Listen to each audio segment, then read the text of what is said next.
नमस्कार बच्चों, आज की हिंदी की कक्षा में आपका स्वागत है। आज हम पढ़ेंगे हिंदी की पाठ्य पुस्तक वसंत भाग 1 पाठ 2 बचपन लेक्चर 1। बचपन पाठ की लेखिका है कृष्णा सोबती। कृष्णा सोबती का जीवन परिचय। आइए अब हम कृष्णा सोबती के जीवन के बारे में जानें। कृष्णा सोबती का जन्म 18 फरवरी 1925 को गुजरात में हुआ था। वे हिंदी की कल्पितार्थ एवं निबंध लेखिका हैं। उन्हें 1980 में साहित्य अकादमी पुरस्कार तथा 1996 में साहित्य अकादमी अध्येता वृत्ति से सम्मानित किया गया। वे अपनी संयमित और साफ सुथरी रचनात्मकता के लिए जानी जाती हैं। उनकी मुख्य कृतियों में से डार से बिछुड़ी, यारों के यार, तीन पहाड़, बादलों के घेरे, सूरजमुखी अंधेरे के और ए लड़की आदि हैं। आइए अब हम पाठ का आरंभ करते हैं। बचपन। मैं तुम्हें अपने बचपन की ओर ले जाऊंगी। ये कौन कह रही है? ये कृष्णा सोबती, जो इस पाठ की लेखिका है। मैं तुमसे कुछ इतनी बड़ी हूँ कि तुम्हारी दादी भी हो सकती हूँ, तुम्हारी नानी भी, बड़ी बुआ भी, बड़ी मौसी भी। परिवार में मुझे सभी लोग जीजी कहकर ही पुकारते हैं। हाँ, मैंने इन दिनों कुछ बड़ा बड़ा यानी उम्र में सियाना महसूस करने लगी हूँ, शायद इसलिए कि पिछली शताब्दी में पैदा हुई थी। मेरे पहनने ओढ़ने में भी काफ़ी बदलाव आए हैं।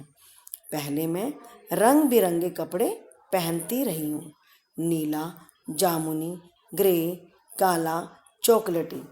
अब मन कुछ ऐसा करता है कि सफ़ेद पहनो, गहरे नहीं, हल्के रंग। मैंने पिछले दशकों में तरह तरह की पोशाकें पहनी हैं।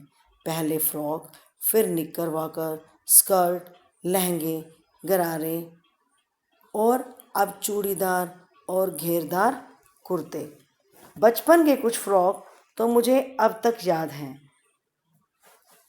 हल्की नीली और पीली धारी वाला फ्रॉक, गोल कॉलर और बाजू पर भी गोल कफ।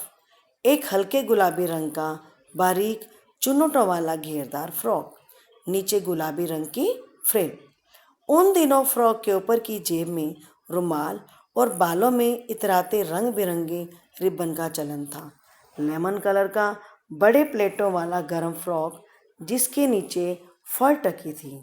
2 ट्यूनिक भी याद हैं, एक चॉकलेट रंग का और अंदर की कोटी प्याजी, दूसरा ग्रे और उसके साथ सफ़ेद कोटी।